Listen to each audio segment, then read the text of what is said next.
अरे ए धनगरा, कोण रा तू? बाळू धनगर यायची. बाळू धनगर? अरे ही काय झाड काय तुझ्या बाची आहेत हो रे? असं कुठं म्हटलं जी मी? मग कोणाच्या परवानगीनं तू हे सगळे झाडं बेंदलीस? परवानगी तर घेतली नाही जी मी. हा माझं रागडं नुकसान केलंयस तू.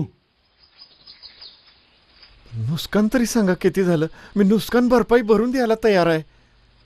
नुकसान? तू नुकसान भरून देणार होय? असं नुकसान भरून दिलं असतं तर ही अशी मेंढरू राखत फिरला असतास? तुमचं नुकसान किती झालं ते तर सांगा. अरे ग बस.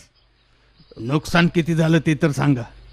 तुम्ही धनगर लोक आणि तू मला नुकसान भरून देणार आणि मी पैसे घेणार. हे अरे तुम्ही धनगर लोक दर सालाला इथे येता आणि आमच्या या बाबळीची विल्हेवाट लावून निघून जाता.